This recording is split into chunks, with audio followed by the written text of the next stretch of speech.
Il était une fois, dans une forêt enchantée où les arbres murmuraient des secrets anciens, un petit village de lutins caché au cœur des bois.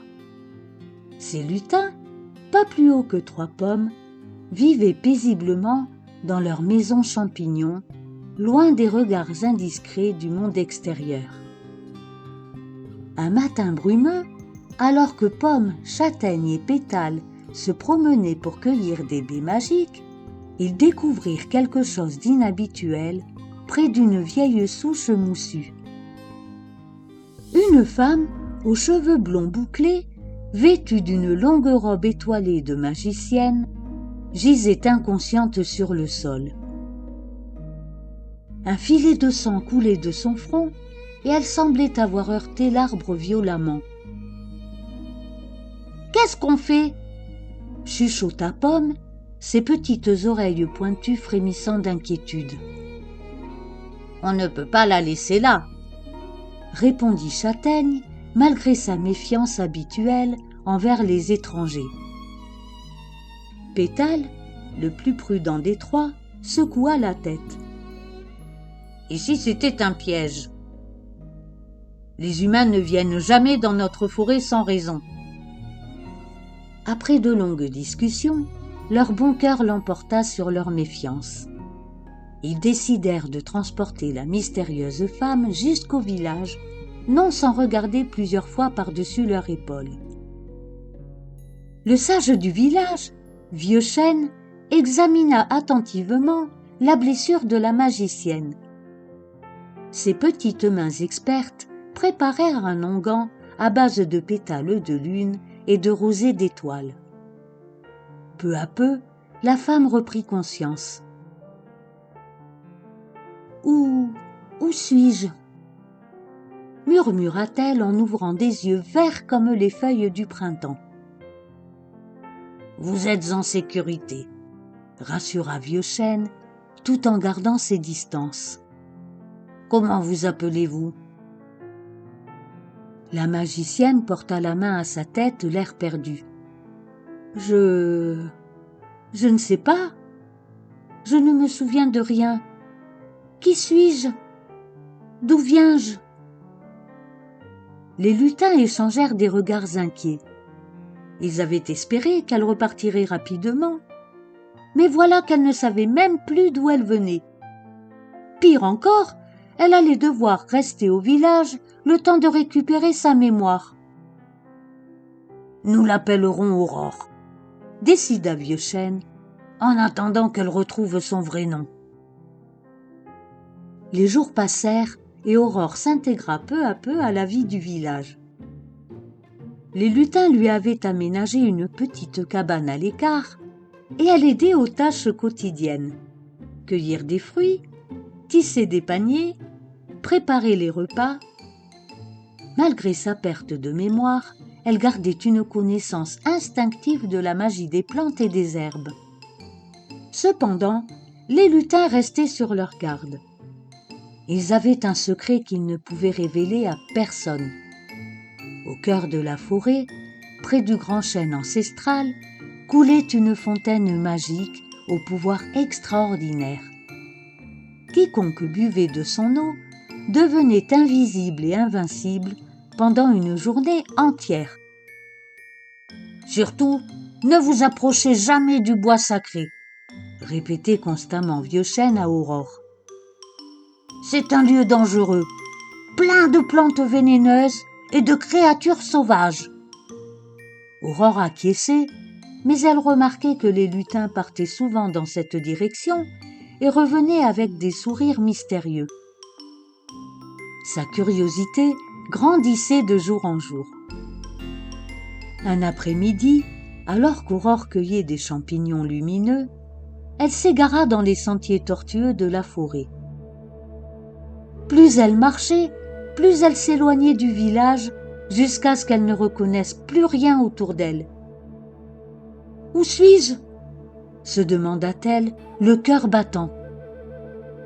C'est alors qu'elle entendit le doux murmure d'une source. Assoiffée après avoir marché si longtemps, elle suivit le bruit et découvrit une clairière magique. Au centre se dressait un chêne gigantesque et à ses pieds jaillissait une fontaine d'eau cristalline qui brillait comme des diamants sous les rayons du soleil. Sans réfléchir, Aurore s'agenouilla et but avidement l'eau fraîche. Aussitôt, elle se sentit étrange, comme si son corps devenait léger. Elle leva la main devant ses yeux et poussa un cri de surprise. Elle était devenue transparente. « Oh non !» s'exclama-t-elle en comprenant qu'elle avait découvert le secret des lutins. Aurore retrouva tant bien que mal le chemin du village, toujours invisible. En arrivant sur la place centrale, elle entendit les lutins qui l'appelaient, inquiets de sa disparition. « Aurore, Aurore, où êtes-vous » criait Pomme. « Je suis là » répondit-elle d'une voix tremblante. Les lutins sursautèrent entendant sa voix sans la voir. Peu à peu, l'invisibilité se dissipa et Aurore redevint visible, la tête basse et les joues rouges de honte. Le silence qui suivit fut lourd de déception. Vieux Chêne ferma les yeux, accablé. « Vous avez bu à la fontaine » dit-il d'une voix triste.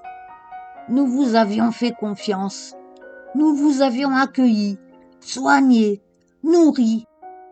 Et vous avez trahi cette confiance. »« Je ne l'ai pas fait exprès, » protesta Aurore, les larmes aux yeux. « Je me suis perdue. J'avais soif. »« Maintenant vous connaissez notre secret le plus précieux, » continua Vieux Chêne. « Comment pouvons-nous vous faire confiance ?» Mais quelque chose d'extraordinaire s'était produit quand Aurore avait bu l'eau magique. Non seulement elle était devenue invisible, mais sa mémoire était revenue. Les souvenirs affluaient maintenant dans son esprit comme un torrent. « Je me souviens !» s'écria-t-elle soudain. « Je suis Honorine la tisseuse, magicienne du village de Luméris. J'étais venue dans votre forêt pour cueillir des herbes rares quand j'ai fait une chute. » Les lutins la regardèrent avec méfiance. « Et maintenant que vous savez qui vous êtes, que comptez-vous faire de notre secret ?» demanda Pétale. Honorine les regarda un à un, puis s'agenouilla devant eux. « Je vous demande pardon d'avoir trahi votre confiance, même involontairement. Je comprends maintenant pourquoi vous étiez si méfiant. Un tel secret, entre de mauvaises mains, pourrait causer des ravages terribles. » Elle marqua une pause, puis ajouta avec solennité. « Je vous jure sur ma magie que jamais je ne révélerai l'existence de votre fontaine. Votre secret sera gardé comme s'il était le mien. » Vieux Chêne observa longuement Honorine. Dans ses yeux, il ne voyait plus la curiosité indiscrète, mais la sincérité et le respect. Lentement, il hocha la tête. « Vos paroles sonnent justes, » dit-il enfin. « Mais comment pouvons-nous être sûrs que vous ne changerez pas d'avis ?» Honorine sourit et leva les mains. Des étincelles dorées dansèrent entre ses doigts. « Parce que je vais vous faire confiance à mon tour. Dans mon village, nous gardons aussi un secret ancestral. Nous connaissons l'art de la disparition absolue, une magie qui peut faire disparaître n'importe quoi ou n'importe qui de la surface de la terre. » Les lutins écarquillèrent les yeux. Un tel pouvoir était encore plus dangereux que leur fontaine. « Pourquoi nous révéler cela ?» demanda Châtaigne, stupéfait. « Parce que la confiance ne peut naître que de la confiance, » répondit Honorine. « Vous m'avez sauvé la vie, vous m'avez accueilli quand je ne savais plus qui j'étais.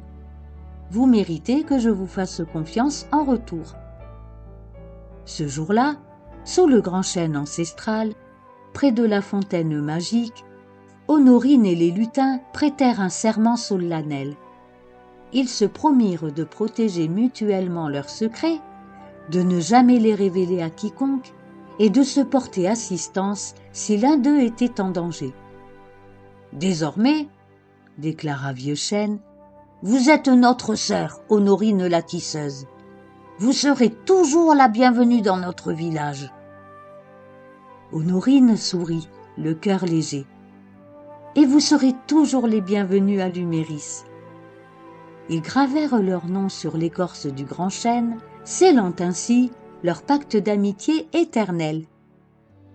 Quelques jours plus tard, Honorine se préparait à rentrer chez elle. Pomme, Châtaigne et Pétale l'accompagnèrent jusqu'à la lisière de la forêt.